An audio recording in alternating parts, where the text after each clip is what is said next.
Yo. Yo. Aubrey Edwards, Tony Schiavone. We bout to party. We bout to party. Unrestricted. Got the house now. We gon' turn it up. Hey everybody, it is AEW Unrestricted, Aubrey Edwards and Will Washington here again, another week to bring you awesome stories from behind the scenes at AEW. Really fun stuff. It's funny because we always record these not on the road. I am sitting in my living room. You are sitting in your wonderful wrestling and video game cave, whatever it is. It's my basement. Like that's Your the thing. basement, okay. Yeah, everybody always wonders like where this is, and I'm like, you can see stairs there. It is Stairs. my But basement. do you live on 3 floors? Like, is that floor underground? Like, there's a lot of specifics for basements. But like, I've got my fake plants, so like, clearly my living room. Yeah, this is my basement. Those of you who have followed me just a couple months longer than my time in AEW might know that this place is flooded one too many times in just the last year. Oh yeah, I've had some bad floods down here. It's funny, the arcade sitting where it is right now was the product of water flowing from, so there's my furnace room is like right behind it, and so the water started flowing and it was about to hit the arcade, and so I moved the arcade, and then one day I looked at my shot and I was like, oh, that looks cool. I'm just going to keep it there. And so that's why it sits there now, because it used to be flush against the wall. So, yeah. And if you're That's listening like quintessential wrestling. It's like, oh, this just happened out of accident. We're going to keep it going because it works. Exactly. And honestly, if you're listening on audio, you have no idea what we're talking about here. Which is why you should watch the video episodes every Monday. You should. You should, and see all of our beautiful faces and the beautiful faces of our guests. So yeah, it's kind of weird because like we always do this to totally break kayfabe. Like we're traveling home on a Thursday, but these podcasts come out on Thursday. So I wake up and immediately start posting tweets of like, oh yeah, oh my God, the podcast is out, because I'm exhausted. But like now you've been at AEW for a couple of months. Like what does your not at work schedule look like? Like how do you break down your day? That would imply, Aubrey, that there is a not at work schedule, because... Well, not at the venue. Right, because I was going to say not at the venue, right? Because, like, there's always something AEW to be doing every single day, right? And so when I'm not at the venues, I'm usually working on things like this podcast, or things like... actually, there was something creative-wise that... involved things I had written or worked on, but I wasn't physically present for, but it was like all being done, and so I had to be like on the phone and available and like answering questions, things along those lines. And I'm talking with talent. People are texting and pitching ideas, and I have conversations with Tony.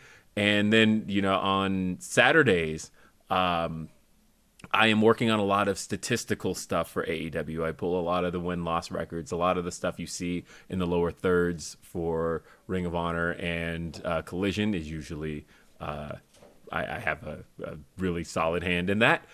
And so, the weird thing was I was traveling for that for the first few weeks and months of Collision, and then I realized it's probably better for me to be home doing that, because I'm less distracted. I'm less likely to be pulled into a conversation here or a conversation there, and so I get to do all of that remotely and then get that submitted. And so Saturdays, I find myself like busier on a Saturday than I do on Wednesdays, which is kind of crazy in a sense.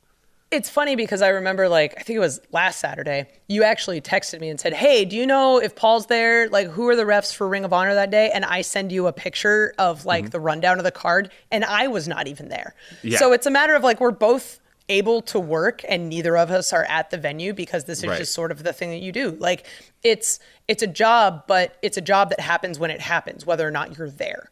So, like, a lot of times, like, Mondays are extremely busy for office people at AEW, because that is where the bulk of my meetings happen, because consistently people don't travel on Mondays. There's a lot more people traveling on Fridays now. Like the Collision crew is flying out then. So like my Fridays tend to be pretty free, but like my Mondays, I've got a Heels team meeting. I've got multiple AEW games meetings, whether they're internal or with external partners we're working with to develop products.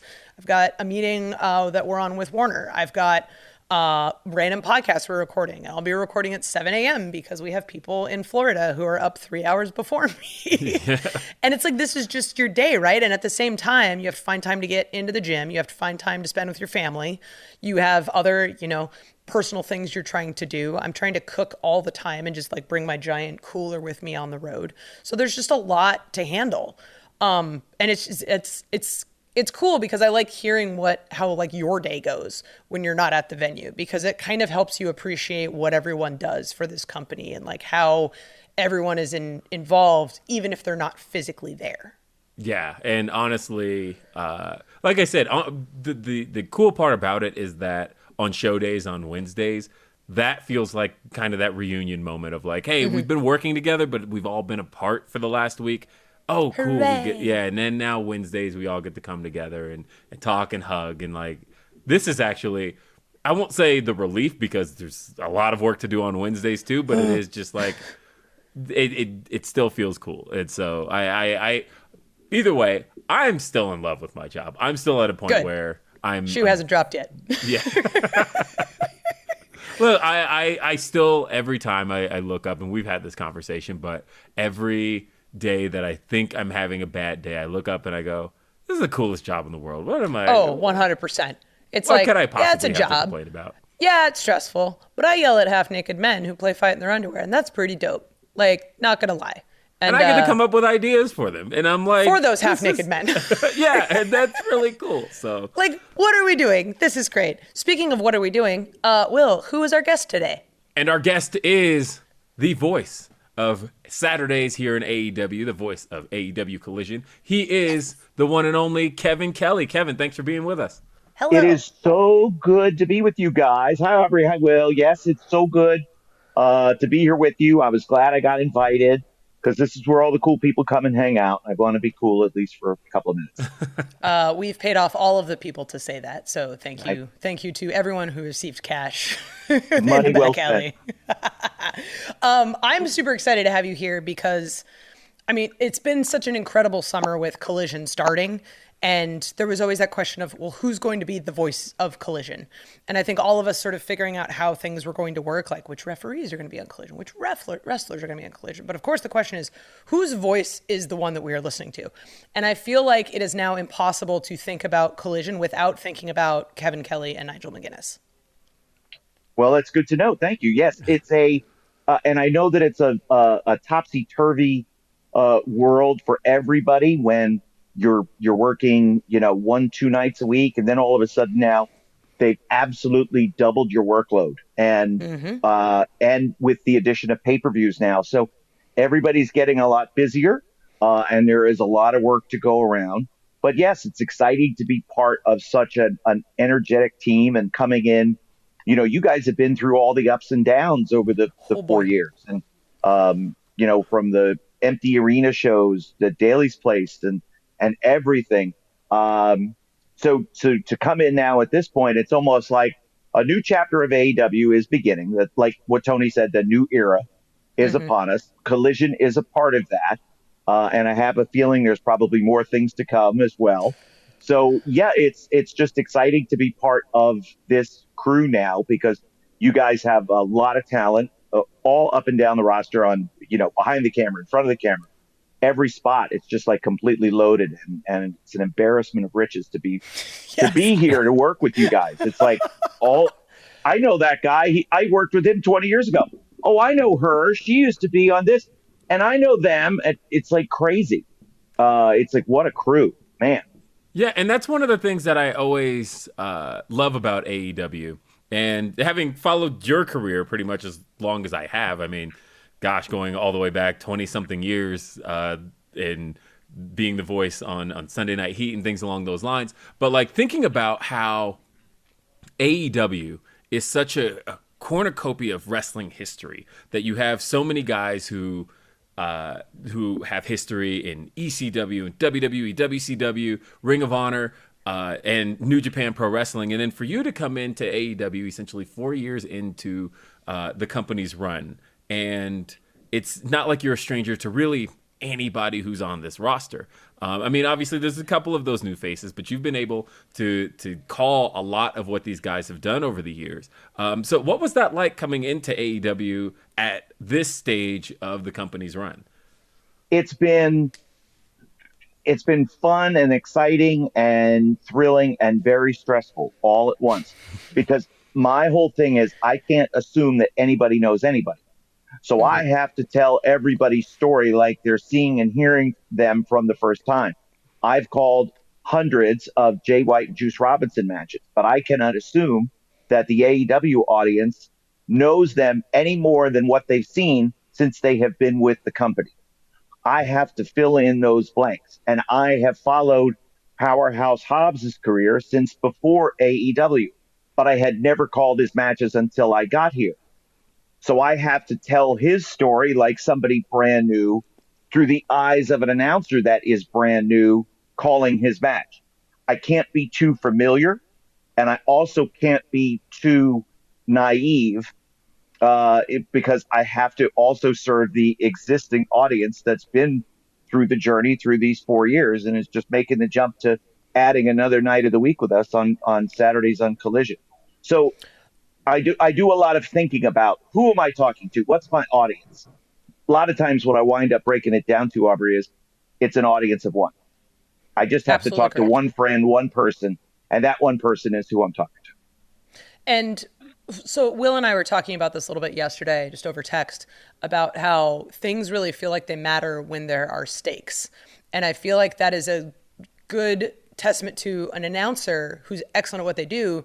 When you're watching a match, you may not be familiar with someone, but you understand what the stakes are because someone is making it extremely clear what has happened up to this point, but also how this match impacts everything that's going to happen to kind of get people invested and keep them interested in what is happening so that they maintain their viewership and hopefully become long-term fans. Right. I'm just kind of curious, like, what are the sort of things, is there anything else you're sort of thinking about as you're announcing, independent of, you're sort of communicating for this audience of one? And doing it all very quickly. Yes. Because I have not done television in 20 years. I did Ring of Honor television, but that was live to tape. So it wasn't live TV. New Japan Pro Wrestling, every event that I called is televised, but it's not television. It's sports-like coverage of a wrestling event. The camera turns on when the show begins and it shuts off when the show ends. There are no commercial breaks. There are no stop downs. So getting used to that flow, having with New Japan, like I have 3 hours to tell a story. Sometimes during the main event, something will happen in that main event that reminds me of something that happened in the very first match. Remember, folks, when I told you this? Well, here it is. And it took us 3 hours to get here. I don't have that time in AEW. That's been the biggest adjustment for me. Everything is happening so fast and the moment's gone. And then it's like I think of it later, but it's too late. So I'm trying to do it all in super condensed bites. Wild. And I want to talk to you about how the team has really come together. So, of course, you're getting a call with Nigel McGuinness, and of course, you've had a relationship with Nigel McGuinness for a very long time, going back to Ring of Honor. Talk to me about how that relationship came to be, and then getting to kind of get back together as far as Collision is concerned. Well, when Ring of Honor started TV, it was who is going to do the show with Kevin, and we had a name, Adam Pearce, that a lot of people know. Everybody that's seen him, and it just didn't work out with the hierarchy, and it worked out better for him. So okay, now who's it going to be? And all of a sudden, Nigel McGuinness's name popped up. He popped up available. Perfect. Ring of Honor, former Ring of Honor world champion. Has he done television before? Well, he's spoken on television before. He's never done commentary before. We can make that work. We can make all the work. I said, what about his accent? Is that going to be a problem? No, it's not going to be a problem. I said, then let's go. And as soon as I stood in the ring, Frontier Fieldhouse, Chicago Ridge, Illinois, Ladies and gentlemen, my color commentary partner is a former Ring of Honor world champion. And everybody went, oh. And I said, from London, England. And then they went, wah! They blew. Here he is, Nigel McGuinness. The place went crazy. Nigel comes out and sits down, put the headset on. We called, 4 hours of TV the first night. And it was great. And he's gotten just better since then. All of his time, all of his experience doing television over the last few years. He's a consummate pro. He knows who he is. And he's become a master and is teaching me things and is guiding me through a lot of this because he has a lot more recent television experience than I do. I think that's one of the great things about seeing teams come together so well is there's not only you two are both such good individually. Nigel has his thing, you have your thing, but together you're this completely different unit that is made better by each other. And that's one of the things that I enjoy as a long-term fan is watching a commentary crew kind of understand each other's flow and quirks and knowing it's even how like Will and I have just been hosting this podcast. Like I've started to get kind of like how he works with things and just kind of feel his vibe. And it's really, really awesome to see. And I think that we are just so, we're so grateful that you guys are just coming in with this pre-existing relationship so you can just hit the ground running. And I feel like we're going to get to that like awesome point of like, man, these two are just like inseparable and amazing. The Excalibur and Taz, if you will, of Collision. Because those two guys are just incredible together, right? And it's awesome. I'm curious. It's so fun, yeah. It's great. So I'm curious because a lot of your recent experience, and you touch on this a little bit, was sort of your work with New Japan. And obviously we've touched on the difference between television with commercials, actual like how we do it. But I'm more curious about sort of the style of wrestling because the style of Japanese wrestling is very different than the style of American wrestling. And we see a little bit of it on our show, but we still have to adapt to American audiences. Is there any sort of thing that you've done as a commentator to change how you describe what is happening given the two different promotions and the two different styles? Or do you find it's more similar? I think it's more similar than people might think. I find the flow and the speed of the action very similar. That it's not as if Japanese wrestling or New Japan in particular is built around super heavyweights who move slowly across a 20 by 20 ring. No, these are mostly smaller guys who move incredibly fast across a 20 by 20 ring. And it's the same dimensions with AEW. So looking at it from a physics standpoint, speed and visualization is all the same. Where there is a difference, of course, is there's a little more time taken. There's a little bit more silence in between the notes, if you will. And that is where some of that storytelling can come from. AEW matches, like television matches, are get up and go, get up and go. Everybody's on offense. They think offense first because it's television. And sometimes when you get into a scenario where a title is at stake, you'll have a longer match because there is more defense involved. I'm going to slow down. I'm going to take my time so I don't make a big mistake.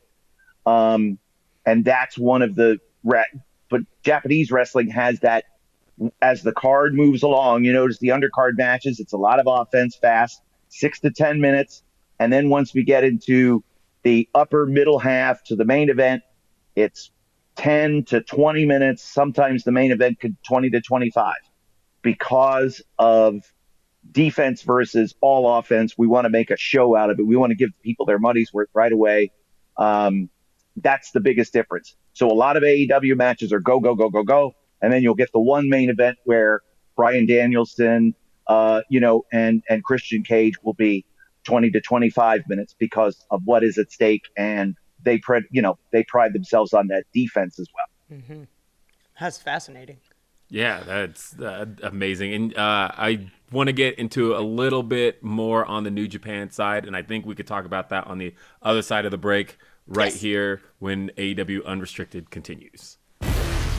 We talk often about some of the many benefits of a workout routine: looking better, sleeping better, feeling better.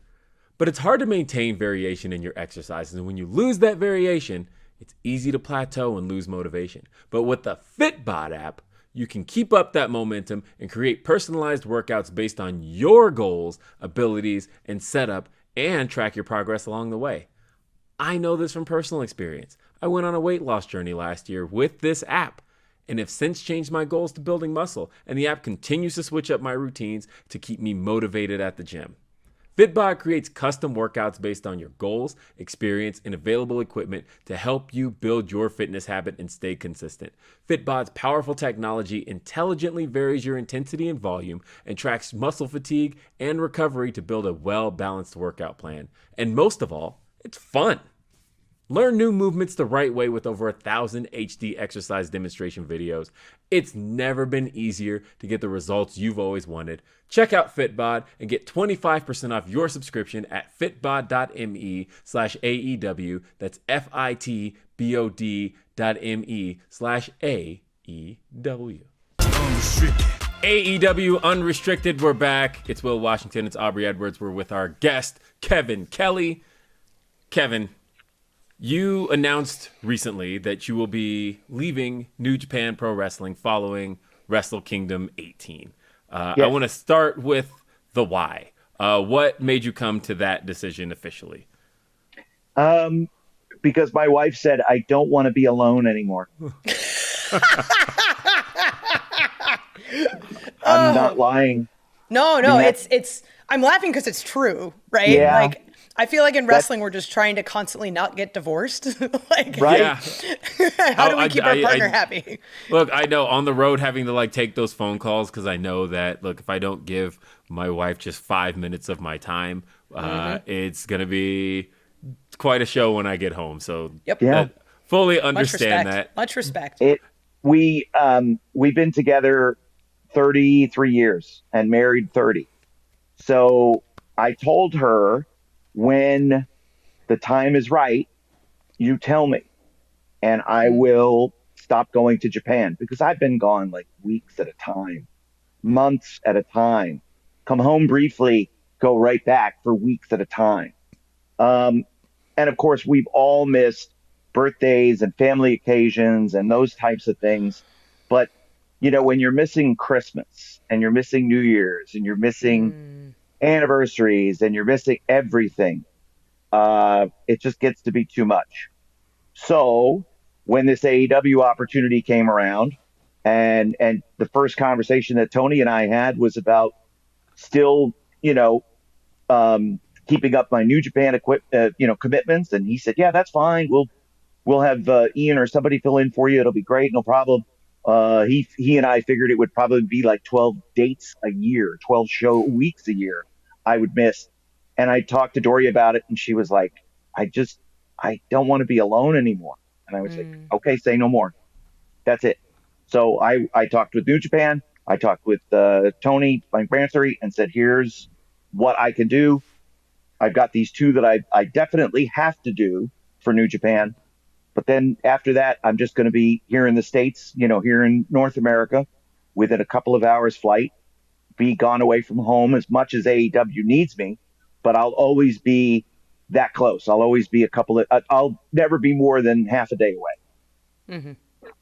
Mm-hmm. For a lot of fans who really discovered New Japan in the last 10 years, which was kind of a really big renaissance period for American wrestling fans discovering New Japan Pro Wrestling. For a lot of those fans, you've been the voice for them. As a matter of fact, I talk to people all the time who kind of got the, you did the history of the Bullet Club videos on, right. Yeah. And I know a lot of people who crammed those videos in to get their history of the Bullet Club in, because there's a lot to take in, right, to get themselves up to where we are today. And so for a lot of fans, you've been that voice for them, and it's interesting because that happened at such a stage in your career where you had been a voice in WWE since the 90s, and then you were working in Ring of Honor. What attracted you to New Japan, and that style of professional wrestling and deciding to become that voice for people? It was always the mystique of New Japan. Like, Japanese wrestling was that thing that I would read about in the magazines when I was a kid. Names I would occasionally see when they would come over to the United States to wrestle. Names then on WCW that I watched like when I was in college in the early 90s. And just the whole feel of it. And then seeing how the guys were going over and getting to know them, because we developed a partnership with New Japan when we were in Ring of Honor. Me, Rocky, we all got together and we came up with this plan, and this is what we did. And we wanted to introduce New Japan to the U.S. fans. It would also help Ring of Honor draw a house.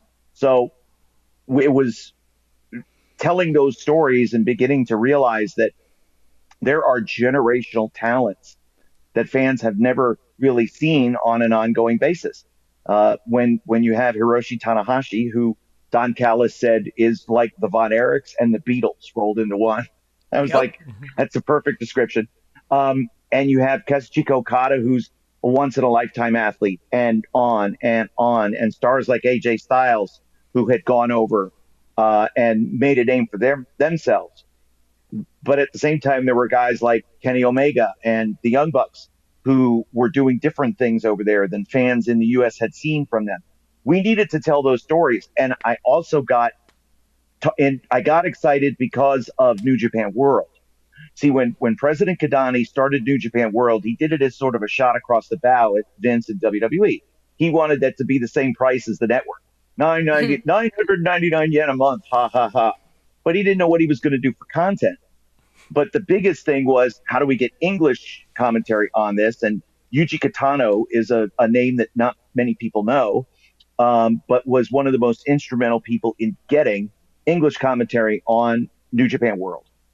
And now that's what it's for, almost. The Japanese coverage is there as well, but they, of course, have television. And the television coverage for the English audiences is very scattered and slight, if at all. So, yeah, it was critical to do this. And I kind of saw it like pioneering a territory, but at the same time, because AEW wasn't in existence yet, I was like, this is the last wrestling company. There's no more after this. We've got to go and we've got to make this happen, because we have to save the industry. There has to be something else besides WWE. And luckily we were able to get New Japan to become much more familiar and household than it had been over the previous, 40 years that they were in existence. Yeah, it's wild. It's funny. There's no one else. And then now look, here we are all on a podcast right. talking about our employer. Yeah, but that's the great thing, right? Like, we talked about how AEW's existence is again, just the formation and the compilation of so many things from wrestling history to come together to make what AEW is. And Kevin Kelly being here, I think, is a perfect example of how that train has moved over the last 4 years. Again, staying on without Omega and Jericho, there might not have been an AEW. Without the Young Bucks and Kenny, without the Elite and their rise, without Cody going over there, without all of these names kind of coming together at that certain point in their career, there might not have been an AEW. If when the Young Bucks were in Ring of Honor, they had a lucrative offer to join another company. And I implored the business manager in Ring of Honor to do all they can to sign the Young Bucks and overpay if we have to, because they're worth it. Mm-hmm. And because they were willing to overpay, we got 2 years out of the Bucks. And in that 2 years, Ring of Honor made more money than they ever had in any other time in their history. And it was the bridge between Matt and Nick getting that first big offer to then realizing that they have this opportunity to start AEW. So there were a lot of little moving pieces that all added up. But I think a lot of the background of what happened with AEW not only took place, in Reseda, California, but also took place in Tokyo, Japan, and in where were we? We were in York Hall in London when we had Mm-hmm. the sit down with numbers with Matt and Nick, and where the hands were shaken and the deal was constructed. And I was like, oh my God, good, we've got the Young Bucks here for 2 more years. Wow. Um, it just all worked out. It's wild. Wild. Will, you look like you got something on your mind.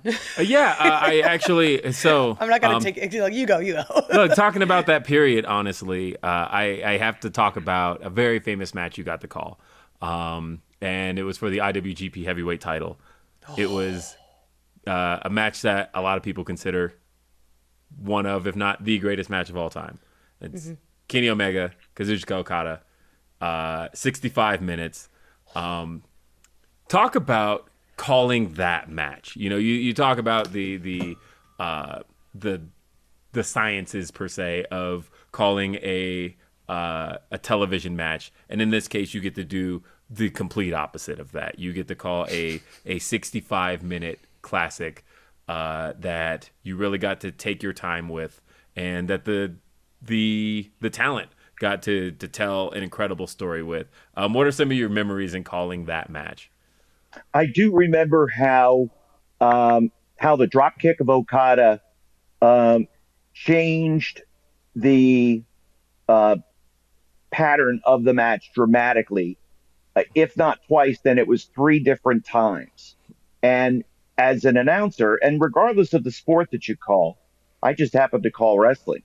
You look for those trends, and I then tee it up for Don, who was so emotionally invested with Kenny that then the next time that a drop kick is thrown by Okada, Don angrily screams out, "Oh God, that goddamn drop kick!" You know, I can still hear it in my head because that's the story that we were able to tell in that time as we're watching it. And I'm going to him with that because I want his reaction as an analyst. But then he retains it, and when he sees the next one, I don't have to say anything. He just goes because every time Okada hit it, it changed the dynamic of the match. Those were the So great. moments that can't be planned for, duplicated. You can't prepare nothing. It just has to happen on the spur of the moment. You have to be in tune with the product, in tune with who you're working with. Feel that beat, feel that rhythm. There's music to every wrestling match, and sometimes it's harder to feel that rhythm of a match as it's going along. But once you get it, once you get the timing of the match, then everything just your storytelling flows and your mental direction flows because you could see where these guys are going because you are on rhythm. You are on beat with them. That's magic. It's magic when that happens. Magic. It's absolute magic. And I mean, that match was magical for all of us watching it. It sounds like it was magical for you consuming it and commentating. Is there any other magical moments that really stick out in your mind that you've had the opportunity to call? Just with Jay White winning winning the IWGP heavyweight title from Hiroshi Tanahashi. It was the complete opposite of the Rainmaker shock that had happened in the same building 7 years before. Everybody expected Jay White to win. Nobody wanted to say it because Jay White is one of those talents that comes around once a lifetime. You look at who we've got now in our universe. When you look at say at MJF, and you look at, and I'll throw a Kyle Fletcher in this week because had a big, huge 2 weeks, and that match with Kenny was something else. Fans are going to be talking about Kyle Fletcher in 20 years, and I've said 100%. I've said this since he was 18 years old. He's 24 now. When it's all said and done, we're just going to roll all the money out to Kyle Fletcher's house. We've got Will Ospreay, and we've got Jay White. Plus, we see Okada occasionally, and plus we have Bryan Danielson, and we have Adam Copeland and Christian Cage and Darby Allin, and on and on and on. These are athletes unlike any other, but yet we have them all in our universe now. There are more great athletes in pro wrestling in 2023 than there has ever been. Training, both mental and physical training, have elongated careers. Yes, it's a wilder style. Yes, it's crazy. No, the human body is not built to do that. But yes, between the athletes themselves and the way they train and the medical staff that works on them, medical science has improved and athletes are able to fight and go longer now. It's just science. Anyway, when we look at what Jay White did with Tanahashi, winning in not an upset, but winning clean in the middle, stopping Tanahashi cold, catching him out of the air from a high fly flow, stopping him in his tracks, throat slash, Blade Runner, 1, 2, 3. I find myself at times like just going, folks, I told you so. I told you so. Jay White is going to win it all. If gun to my head, Full Gear main event November 18th, MJF versus Jay White's going to win. Why? Because just about every time Jay White says, I'm winning this, he wins. And he does so, and he doesn't cheat to win. He never has outside interference to win the match. He'll win, usually finisher. And that's it. Throat slash, Blade Runner, 1, 2, 3 for a championship. Come on. There's nobody better. He's the best closer in business. So that's one that definitely sticks out. Getting to call FTR at the Dome was special. Because I knew what that match meant to them. I knew what me calling their match meant to them. And I knew what they meant to me because of what my reverence for tag team wrestling and what they represent. There's so many standout moments. I love all the Young Lion matches. I love the kids coming up with the shaved heads looking like a plucked chicken. And then 5, 6 years later, they're back from excursion and they're world champs, man. It's crazy. And they've got actual gear. They're not just wearing black trunks. They're like, oh, you're a person. Look at me. Look at me. They're so cute. Those They're little adorable. boys. They're But adorable. yeah, so it's a blast. It's all fun. It sounds a little bit like you're gonna miss it. I know that this is that way as we're approaching the end, as Wrestle Kingdom is just around the corner. I see that fondness that you have for it, and I can just tell that this is going to be a great, fond time in your career to look back on. We're going to have more with Kevin Kelly right here on AEW Unrestricted. Unrestricted. It's Unrestricted. It's Aubrey. It's Will. It's Kevin. We're having a good old time talking about just the magic of pro wrestling and what, someone's voice can do to help build these moments and make them memories for all of us. And it's just been a wonderful conversation so far. And I feel like we've barely scratched the surface because you have done so much in wrestling and you have such this illustrious career. And I feel like, there's just like years still. Like we're not even like anywhere near the end. I'm so excited. So we've talked about New Japan. We talk about New Japan and ROH sort of coming together. And we're going to kind of keep going backwards a little bit. How did you get involved with Ring of Honor initially? It was, when the time was right, I wanted to get back into the wrestling business. And again, they were the closest promotion to me in Pennsylvania. So it just kind of worked out. And talking with Kerry Silken, God bless Kerry, was hanging on for dear life and was like, I don't have any money. I can't pay you. I said, it's all right. Don't worry about it. I just want to help you. And so that's where I, really got to be close with Paul Turner and so many, and Bobby Cruz and so many people that I know and love from Ring of Honor, that are a part of my life now on an every week basis. So I couldn't be more thrilled. And then of course television was coming around, which was part of the reason why they wanted me in the mix. And then Kerry wasn't the owner anymore. This is specifically HDNet television, right? Well, HDNet. This is post HDNet. This is post HDNet because they had their own guy. And HDNet said, thanks, but no thanks. We're going to stick with our own guy.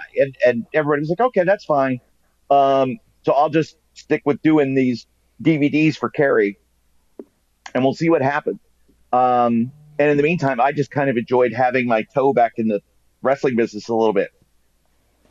And then before long, they're getting sold to Sinclair, and we're doing a weekly television show. And I was like, "Ooh, I could do this. This is fun."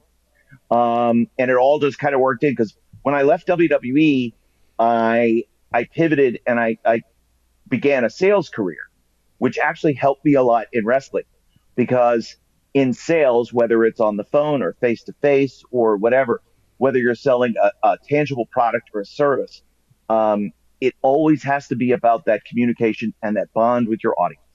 So whether I'm mass communicating, whether I'm talking to an audience of one, my sales experience helped me in being a storyteller for wrestling when I got back into it. But I was able to, I stayed in sales from 2003 until 2017.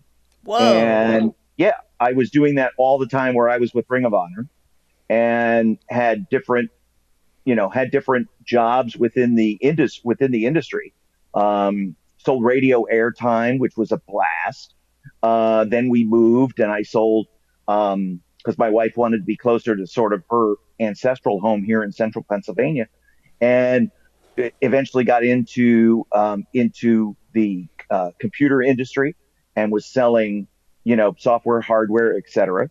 And then got into the distribution channel, which was a lot of fun, because that was like an internal audience, but then there were external clients. So you always had to adjust. Who am I talking to now? And you have 1 minute I'm having a very technical conversation. The next minute I'm having a very simplified conversation motivated by emotion. So you have to be good. I can't just talk about the nuances of an armbar, but I've got to be thinking who my audience is and what they're going to listen to and what they're going to like.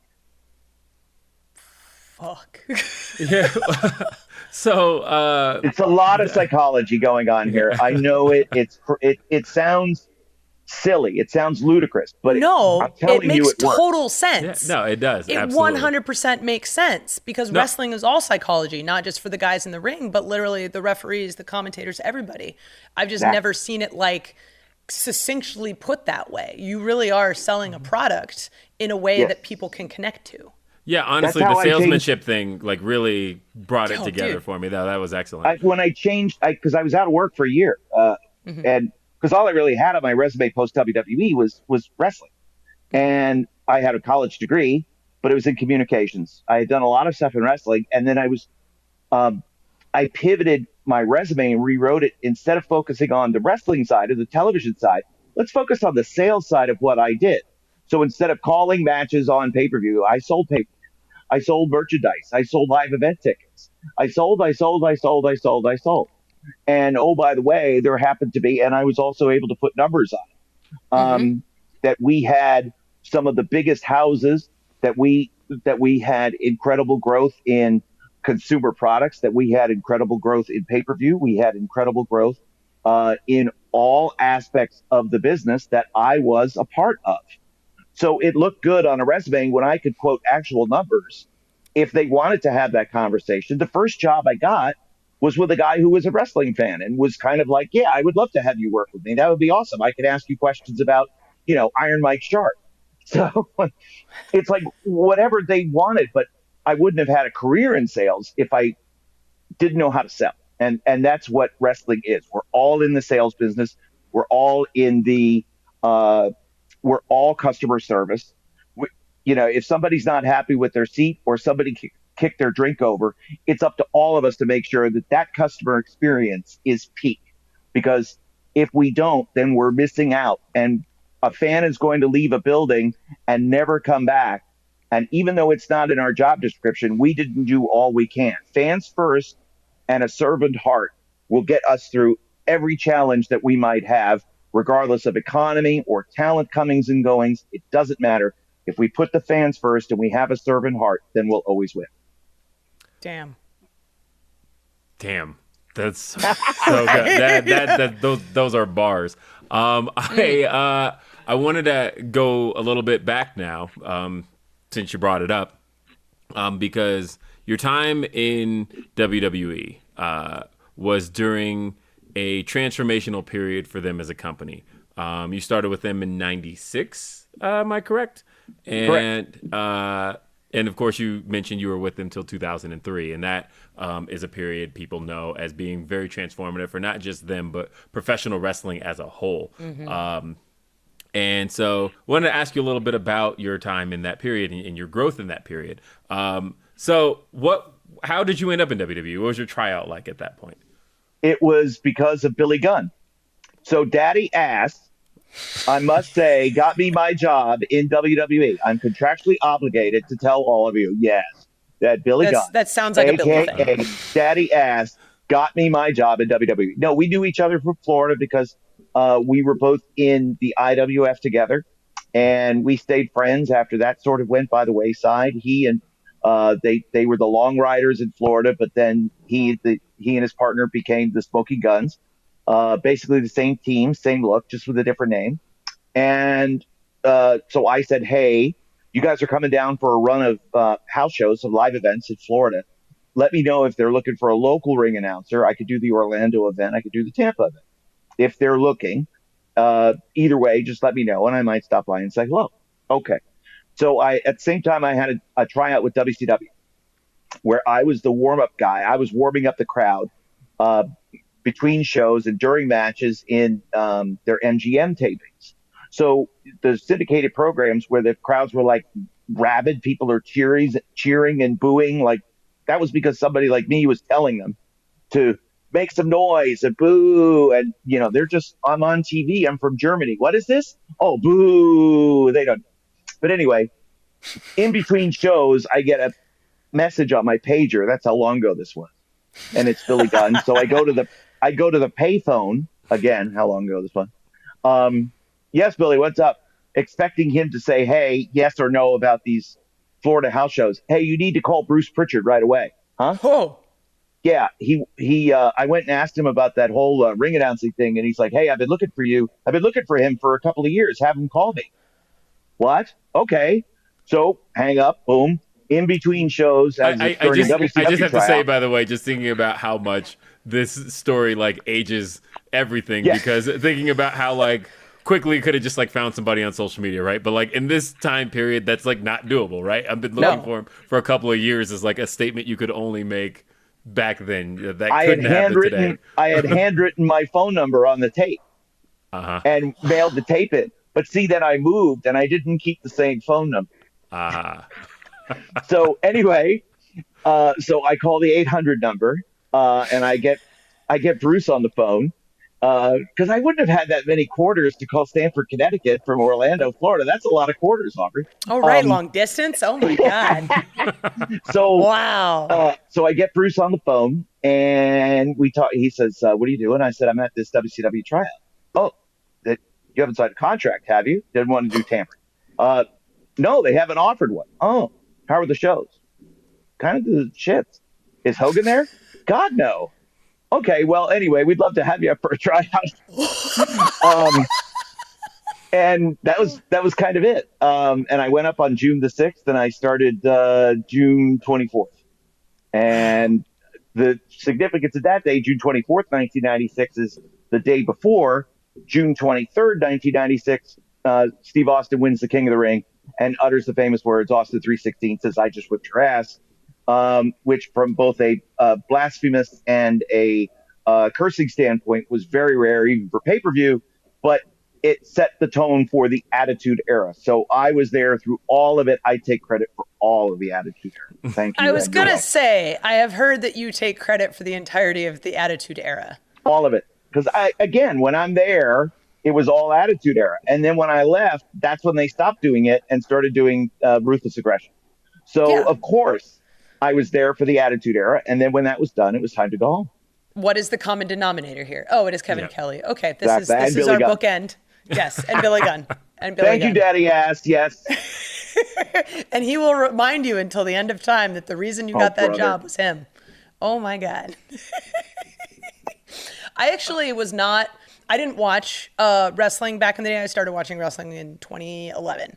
So a lot of the Attitude Era for me is other people telling stories about what they had watched in the Attitude Era. And I actually had no idea until I was reading the notes. I was like, oh my God, Kevin Kelly was in WWE for this long? This is insane. So Yeah. like I already had an incredible amount of respect for you for all your work in Ring of Honor and New Japan. And now I'm just like, man, this guy is even cooler than I thought he was. It's just being like Forrest Gump, though. Really, seriously, Aubrey. It's just I'm just old, and I stuck around, and I was just in the right place at the right time. That's so wrestling many people, in general. I was gonna say that's so Yeah. many people's wrestling stories, though, is that just right place, right time, and you can end up making history. I do want to ask you, because a lot of people, but most people who watch this show know that I'm in a creative role in AEW. And recently, I've been rewatching a lot of stuff that I grew up with or was a fan of at one point, because, watching it from this perspective now, trying to watch some of the things that, trying to understand what went into it creatively, and it helps me move forward. So that said, I've been recently rewatching a lot of late 1999, which of course led into the marriage of Triple H and Stephanie, which, Right. According to my notes here, you had a creative involvement in. And I'm curious, Ooh. what I want to hear that specific story. I feel like just from not just from a wanting to know creative perspective, but like honestly, just as a fan, I want to know.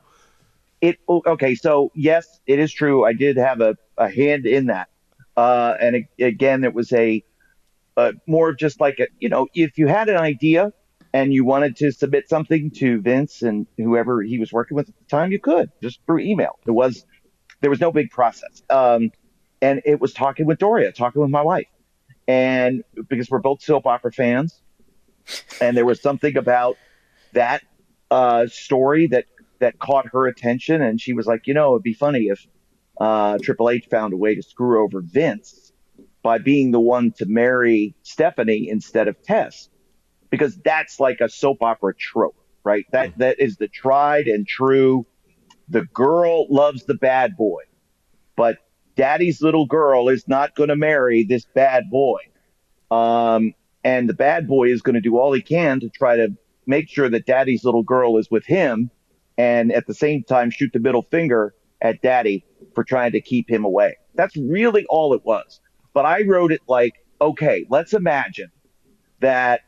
And I came up with this scenario to where Stephanie, who had just like a week or two before on television, she had like gotten conked over the head with something. It was the amnesia. It was British Bulldog threw the trash can at her, and she Exactly. suddenly, So we were, which again, pro Silly. wrestling is the funniest thing on earth. it's a trope, right?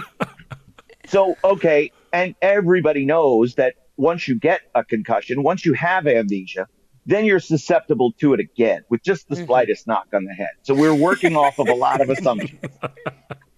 Something Suspension of happens. disbelief. Yes, there's some backstage kerfuffle, and somebody bunks into Stephanie, and she can't remember who she is now. Well, they're attending to her. Matches are going on. We're waiting for a medical update. Kevin's standing outside. No word yet from the medical team in terms of Stephanie McMahon. We're hoping to get an update before the end of the show. Right now, back to you. And then JR and the King would be at ringside calling the main event. JR is like, wait, what? What do you mean there's a wedding going on? And all of a sudden the camera, split screen, 1, 2, 3 in the ring, camera frantically running down the hall. And it's the Flintstones, the little church. The door kicks open, right? And you see the backs of the bride and the groom. And Stephanie turns. She's on the left. She turns. And you can see that she's sort of half out of it and says, "You've made me the happiest woman in the world," as the minister is saying, "I now pronounce you husband and wife." And you see the long hair, and you turn and you assume it's Tess, and it's not. It's Triple H. And Triple H says, "You have no idea how happy you've made me." Honestly, that would was have what I been. pitched. That would have been. I kid you not. This isn't just me like blowing smoke. Like honestly, hearing it that way and knowing like. There's a lot of the way it actually played out that like couldn't be told today, right? There's various elements where you're like, wait, she was drugged. Oh my god, this is like awful. Right? Like, Problematic. There's so many problematic parts of that it's like, honestly, that way you told it holds up better today, I think, than the way it actually executed.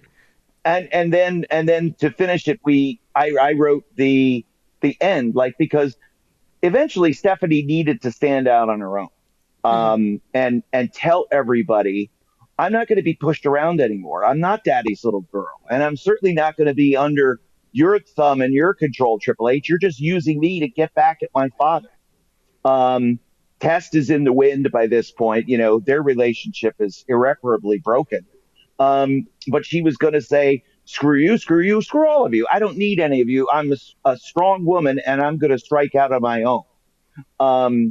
To where they could take it any number of directions. Anyway, so I write up this whole big long treatment, and I send it. Vince, Shane, Kevin Dunn, et cetera, et cetera, et cetera. The first response I get back is from Vince, and it's 5 minutes later, and it's in all caps, one line. That's great shit.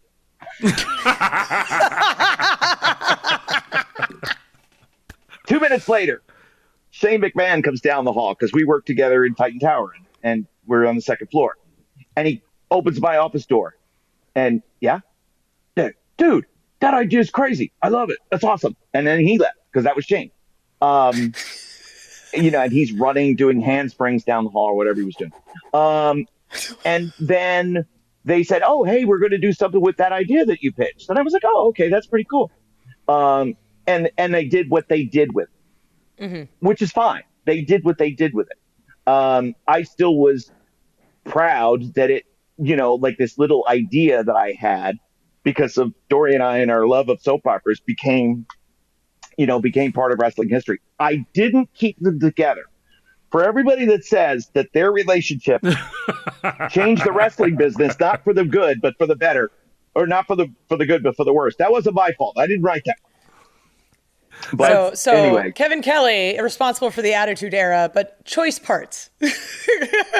Only the good stuff. Yes. Only the good stuff. Oh, I love it. It's crazy. Like when I get to see, like Adam Copeland and Christian Cage now together in the ring, and I think back to their days when they both had really super long hair. Oh, and you look at like Christian's locks, and it's like, oh my God, he really had like a luxurious mane of hair. And the hair care products alone, they must have spent a considerable amount of money on. Always very envious of that. But it's just fun to see how these guys have grown up. Guys and girls have grown up, and how far their careers have gone, far beyond the confines of the square circle. It's incredible because we're at this amazing time in wrestling where, especially just on our show, Adam Copeland, Christian Cage, Bryan Danielson, Saraya, all these people who we thought maybe wouldn't ever wrestle again, and are now having some of the best matches of their careers and are doing incredible things on TV. And we, the three of us and the AEW fans, all get to experience this. It's just such a fun time in wrestling. It is so much fun. And this was a fun interview. Oh my God, one of my favorites. This is just, I'm just sitting here like, oh, can we go like 4 more hours? And I'm like, oh no, well, I just appreciate so much of your time today, Kevin. This was excellent. Thank you for coming and joining us. I want to get to know,